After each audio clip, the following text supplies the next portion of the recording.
Hello everyone, my name is Akshay और start करते हैं आज अपना अगला लेक्चर केमिकल काइनेटिक्स का। तो लास्ट लेक्चर के अंदर हमने क्या पढ़ा था? लास्ट लेक्चर के अंदर हमने फर्स्ट ऑर्डर से रिलेटेड न्यूमेरिकल्स को देखा था। उससे पहले हमने फर्स्ट ऑर्डर को पढ़ा, जीरो ऑर्डर को पढ़ा, ऑर्डर, मोलिकुलरिटी, कुछ बेसिक चीज़ें जो कि केमिकल काइनेटिक्स के अंदर यूज़ की जाती है उनके बारे में हमने अभी तक पढ़ा है। ठीक है, जो काफ़ी ज़्यादा इंपॉर्टेंट है। तो पहले उन चीज़ों को आई थिंक तुम लोगों ने रिवाइज कर लिया होगा। आज हम चलने वाले हैं इसके अगले टॉपिक की तरफ। जैसे कि हमने जीरो ऑर्डर पढ़ लिया है, हमने फर्स्ट ऑर्डर पढ़ लिया है, आज हम पढ़ने वाले हैं सेकंड ऑर्डर रिएक्शंस के बारे में। ठीक है, तो हेडिंग डाल लेते हैं, पहले हेडिंग डाल लेते हैं second order reactions. Second order reactions, ठीक है। सेकंड चीज़ है हमारे पास सेकंड ऑर्डर रिएक्शंस के बारे में हम आज बात करने वाले हैं। तो देखते हैं इसके अंदर क्या क्या चीज़ें होती है। सबसे पहले हम हमेशा बात करते हैं, कभी भी किसी ऑर्डर को पढ़ते हैं तो हम सबसे पहले यहाँ पे बात करते हैं कि उसका डेरिवेशन, उसके फॉर्मूलेस कैसे डिराइव होते हैं। ठीक है, तो सिंपल सी मेरे पास कोई एक रिएक्शन है, ए से बन रहा है प्रोडक्ट। ए से क्या बन रहा है? ए से बन रहा है प्रोडक्ट। टी इक्वल टू 0 पर ए की कॉन्सेंट्रेशन है A naught, T equal to T पर ए की कॉन्सेंट्रेशन है ए टी। ओके, इसका रेट कैसे लिखा जाएगा? इसका रेट अगर मैं लिखना चाहूँ तो बताओ इसका रेट क्या होगा? बताओ बताओ बताओ बताओ इसका रेट क्या होगा? तो तुम बोलोगे सर इसका रेट होगा minus D A by D t is equals to k into A square. Square क्यों बोल रहा हूँ? सेकेंड ऑर्डर रिएक्शन आ गया, इस वजह से अब क्या लगा रहा हूँ मैं यहाँ पे? स्क्वायर यूज कर रहा हूँ। ठीक है, तो minus D A by D t is equals to k into A square. तो यहाँ पे स्क्वायर आ जाएगा तुम्हारे पास, सब सिंपल। ठीक है, तो आगे चलते हैं। रेट आ गया हमारे पास minus D by D T equals to K square. अब इन दोनों चीज़ों को हम साथ में लेके चलते हैं और कुछ फॉर्मूले डिराइव करने की यहाँ पे कोशिश करते हैं। तो minus D A by D t equal to k into A square, है ना। ए स्क्वायर को नीचे लेके जाते हैं तो ये हो जाएगा minus D A by A square equal to k into t, या k into d t, sorry k into d t. I think चीज़ें क्लियर है, बढ़िया। माइनस को उधर लेके चले जाते हैं तो minus D A by D T, या minus D A by A square equal to, sorry minus को उधर लेके जाना है तो के डी टी हो जाएगा, है ना। ये चीज़ क्लियर है। अब क्या कर देंगे? दोनों तरफ इंटीग्रेशन कर देंगे। ये हो जाएगा ए नोट से ए टी का इंटीग्रेशन, ये हो जाएगा 0 से टी का इंटीग्रेशन। सही है, आगे चलते हैं इंटीग्रेशन की प्रोसेस से। ऑफ कोर्स, तो इंटीग्रेशन की प्रोसेस को थोड़ा सा और अच्छे से समझना पड़ेगा। इंटीग्रेशन की प्रोसेस में इसका इंटीग्रेशन क्या होता है? बताओ इसका इंटीग्रेशन क्या होता है? 1/x स्क्वायर का इंटीग्रेशन, 1/x स्क्वायर का इंटीग्रेशन होगा तुम्हारा यहाँ पे -1/a, है ना। Limit A naught to A t is equal to, इसका क्या होगा? इसका हो जाएगा तुम्हारे पास माइनस के टी। सही चीज़ है क्या?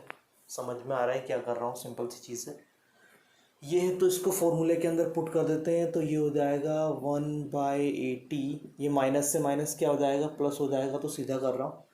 ये हो जाएगा 1/80 minus 1/a naught equal to क्या हो जाएगा? के टी। सिंपल सी चीज़ है, ठीक है। सिंपल सा ये 1/x स्क्वायर का इंटीग्रेशन किया है। अब 1/80 इक्वल्स टू क्या हो गया? 1/80 इज इक्वल टू हो गया के टी प्लस 1/a नोट, है ना।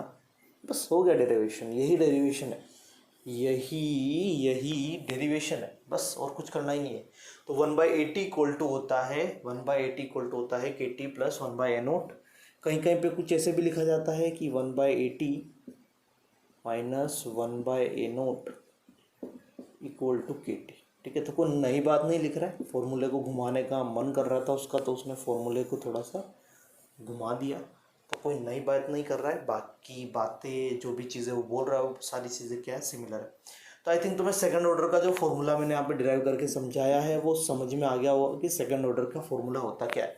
तो सेकंड ऑर्डर का फॉर्मूला आपसे तुम्हें याद रखना है 1/80 minus 1/a naught is equal to k t, या 1/80 equal to k t plus 1/a naught. याद रहेगी, इतनी सी सिंपल सी चीज़ है, काफ़ी ज़्यादा सिंपल चीज़ है, कुछ कोई कोई बहुत भारी काम नहीं कर रहा है यहाँ पे, बहुत सिंपल सा काम कर रहा है यहाँ पे, ठीक है। अब मैं ग्राफ प्लॉट करने की कोशिश कर रहा हूँ, यहाँ पे ग्राफ प्लॉट करने की कोशिश कर रहा हूँ। अब मैं ग्राफ प्लॉट करूँगा 1/80 वर्सेस टाइम के बीच में। मैं ग्राफ प्लॉट करने की कोशिश कर रहा हूँ 1/80 वर्सेस टाइम के बीच में। तो बताओ किस तरीके का ग्राफ आएगा। 1/80 बोल रहा हूँ मैं यहाँ पे। तो ये हो गया अपना वाई एक्सिस पे, ठीक है। या इससे नहीं समझो तो ये वाली समझ लो, ये चीज़ क्या होगी तुम्हारी, ये चीज़ हो जाएगी तुम्हारी वाई एक्सिस पे, ये चीज़ हो जाएगी तुम्हारी एक्स एक्सिस पे। तो ये हो जाएगा स्लोप और ये हो जाएगा सी, है ना। तो y equal to M X plus C वाला जो कर्व, जो लाइन जो तुम्हें दिख रही होगी यहाँ पे, वो चीज़ समझ पा रहे होंगे। अब समझना है कि किस तरीके का लाइन होगा, मतलब वो कहाँ से कट करेगा, y के पॉजिटिव एक्सिस से, y के नेगेटिव एक्सिस से, x के पॉजिटिव या x के नेगेटिव। तो ये चीज़ तो तुम मुझे आसानी से बता सकते हो कि y का जो भी अगर ये वाली लाइन है, तो इस वाली लाइन पे तुम्हारा 1/80 क्या होगा, 0। 1/80 को 0 करोगे तो t आएगा नेगेटिव, t आएगा नेगेटिव, तो कुछ यहाँ पे होगा कट, ठीक है। लेकिन हम बनाने वाले ओनली पॉजिटिव साइड वाला, ठीक है। उसके बाद अगर हम एक बार t को 0 करें तो t किस पे होगा, इस पे 0 होगा। t 0 हुआ तो 1/80 की वैल्यू हो जाएगी 1/n0, तो ये वैल्यू है। तो इन दोनों को मिलाते हुए ग्राफ अगर प्लॉट करेंगे तो ये कुछ इस तरीके का ग्राफ हमारे पास निकल के आएगा। आई थिंक सारे बच्चे उसको समझ पा रहे होंगे कि किस तरीके का ग्राफ है। अगर ये हमारे पास थीटा है तो टेन थीटा स्लोप, अगर मैं इसकी बात करूँ टेन थीटा स्लोप, वो आंसर आएगा के बराबर। चेक करो एक बार, टेन थीटा स्लोप किसके बराबर आएगा, के बराबर आएगा। तो 1/80 वर्सेस टाइम के बीच में अगर ग्राफ प्लॉट करने के लिए वो हमें बोलेगा तो कुछ इस तरीके का ग्राफ मुझे यहाँ पे देखने को मिलेगा। आई थिंक चीज़ें क्लियर है, क्या समझा रहा हूँ। देखो एक बार अच्छे से क्या चीज़ें क्या क्या क्या चल रहा है।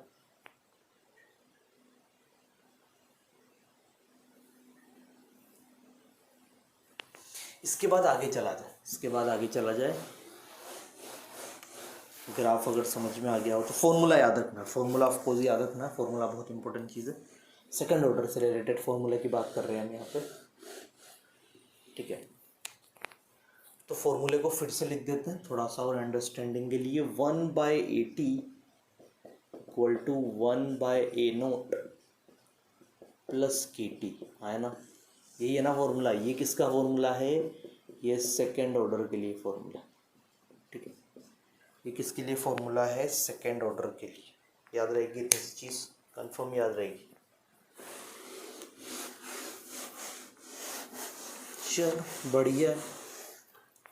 अब हमें निकालना है यहाँ पर t is equal to t half की वैल्यू।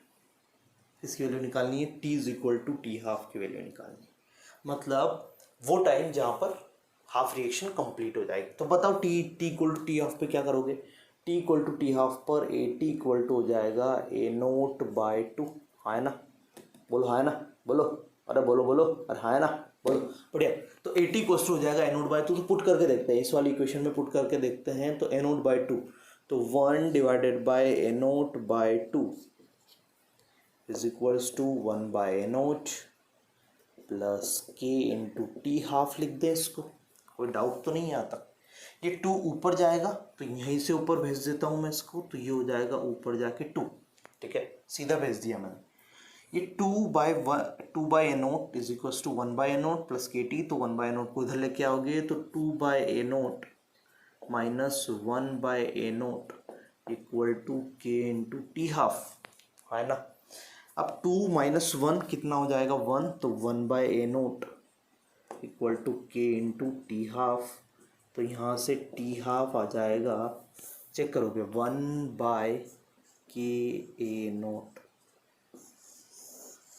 क्या आंसर आएगा, 1/KA0। ये होगा तुम्हारा टी हाफ और सेकेंड ऑर्डर रिएक्शन। तो सेकेंड ऑर्डर रिएक्शन के लिए अगर टी हाफ की वैल्यू अगर वो पूछता है तो क्या आंसर निकल के आएगा, 1/KA0।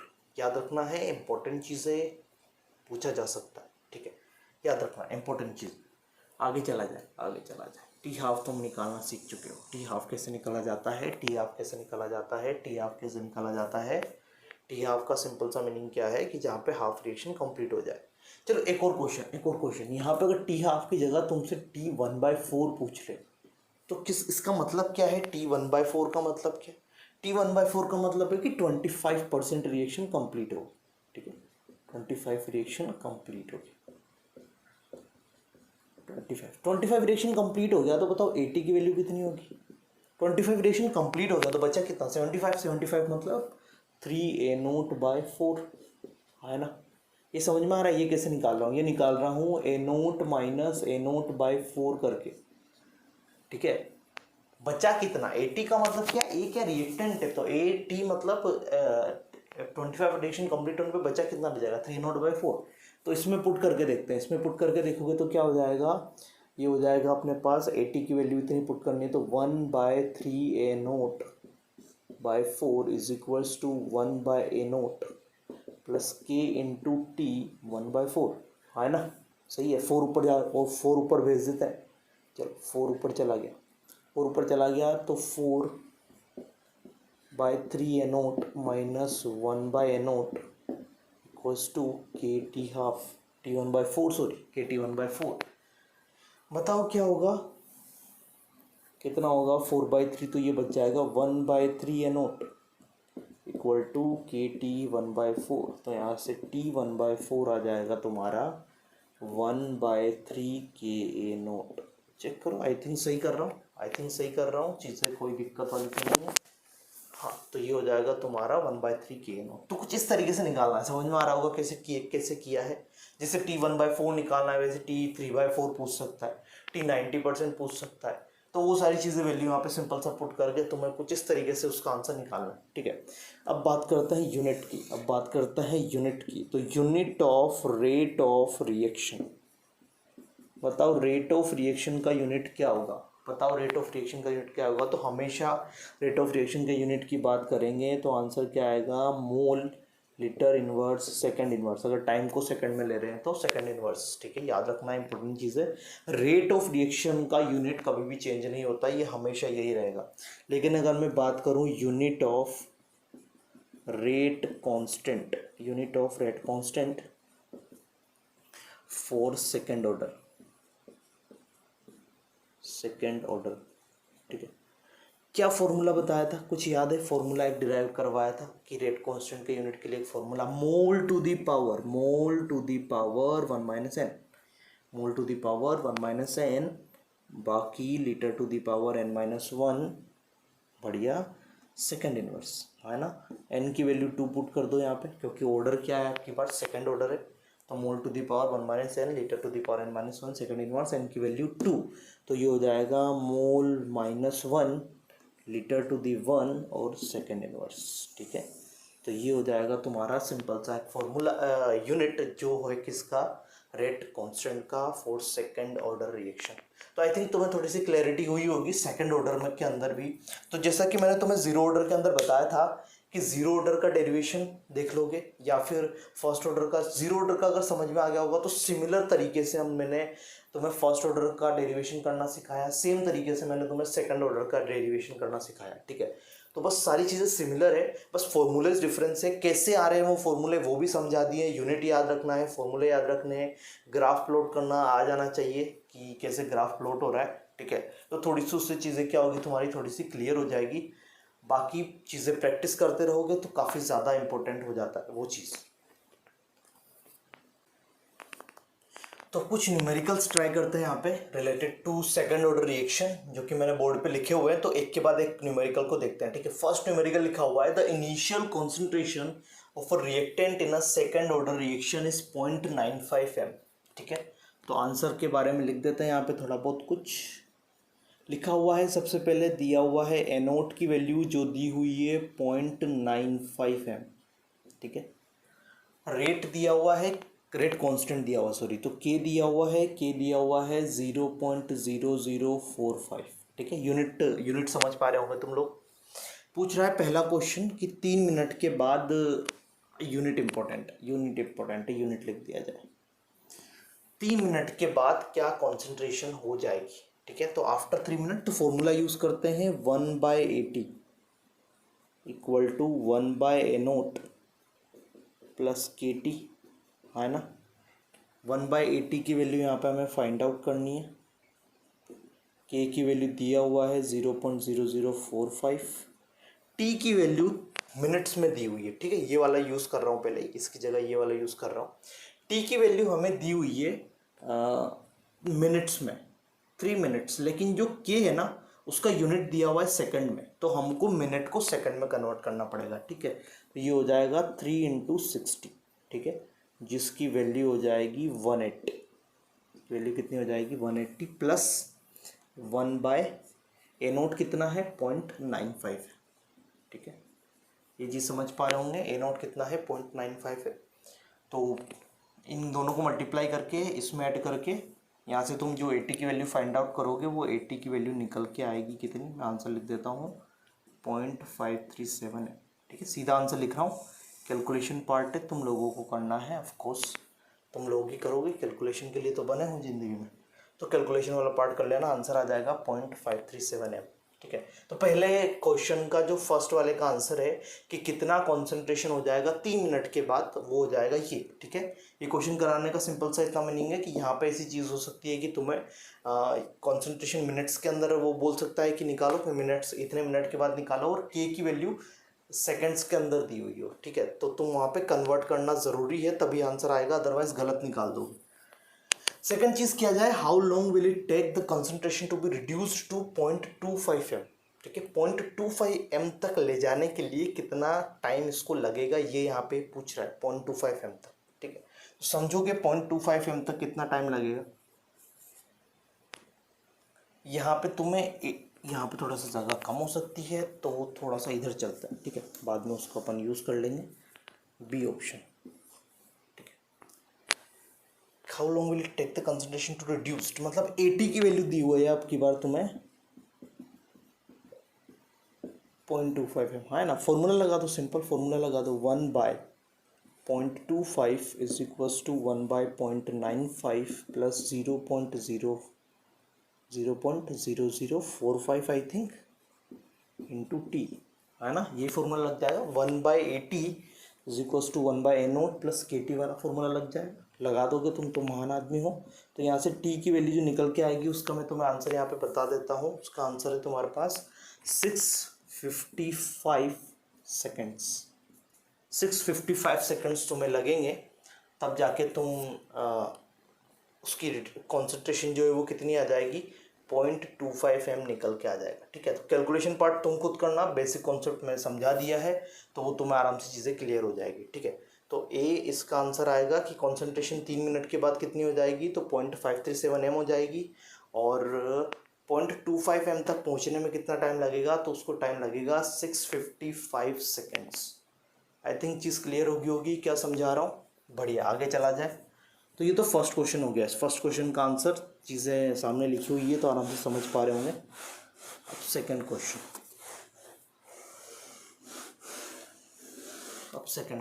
ठीक है। तो ये फर्स्ट वाले को यहाँ पे डब्बे में बंद कर देते हैं और सेकंड क्वेश्चन का आंसर मैं यहाँ से लिखना शुरू करूँगा ताकि अपने पास स्पेस काफ़ी ज़्यादा हो।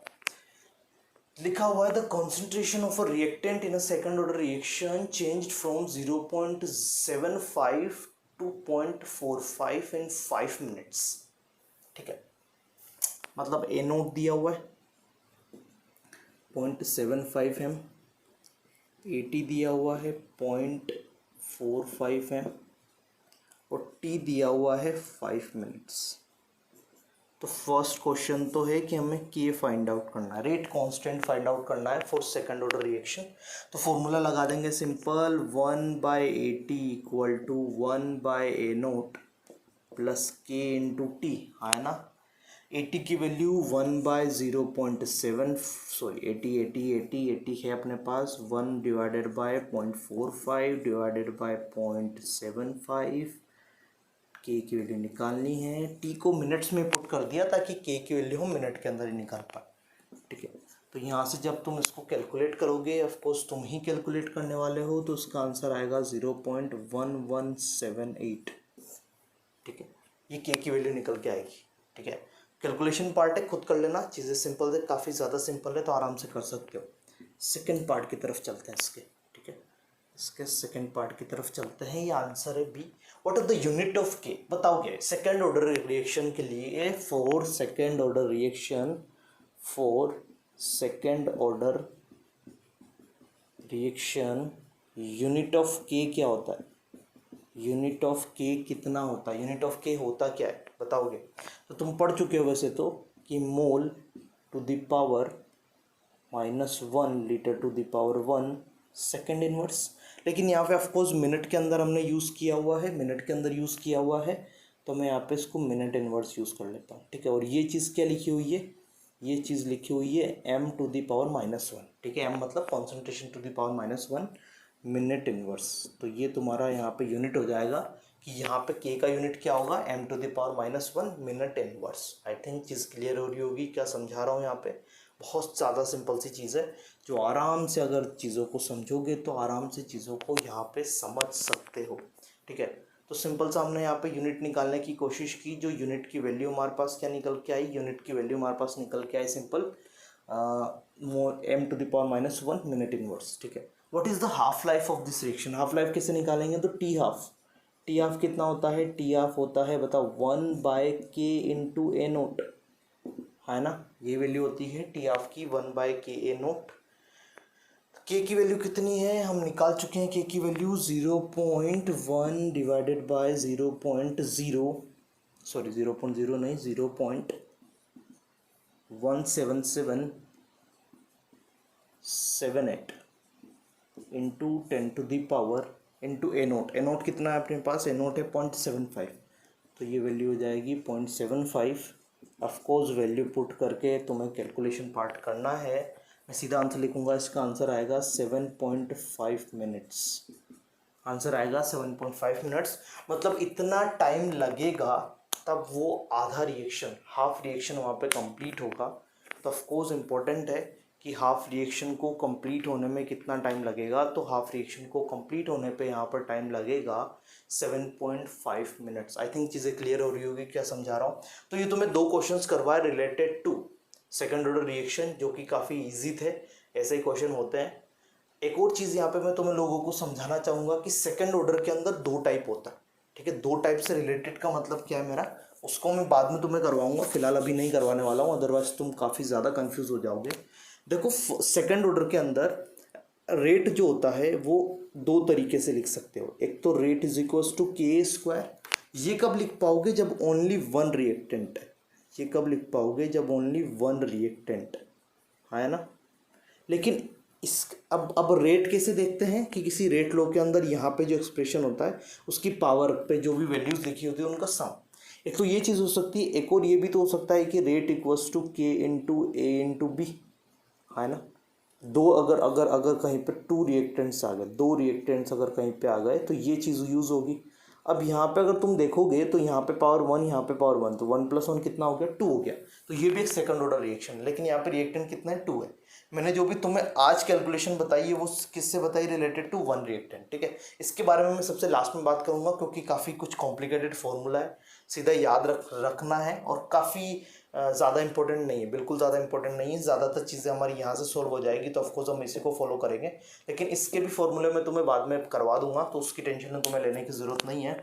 लेकिन तुम्हें जब कभी भी अगर देखना है तो तुम्हें हर कभी भी जब कभी भी तुम्हें चीज़ें देखनी होगी तो तुम्हें हमेशा यही चीज़ थोड़ा सा यूज़ करना है। फिलहाल के लिए अभी इस पर ध्यान नहीं देना। ठीक है, तो आई थिंक तुम्हें चीज़ें थोड़ी सी क्लियर हो रही होगी कि मैंने क्या समझाया है।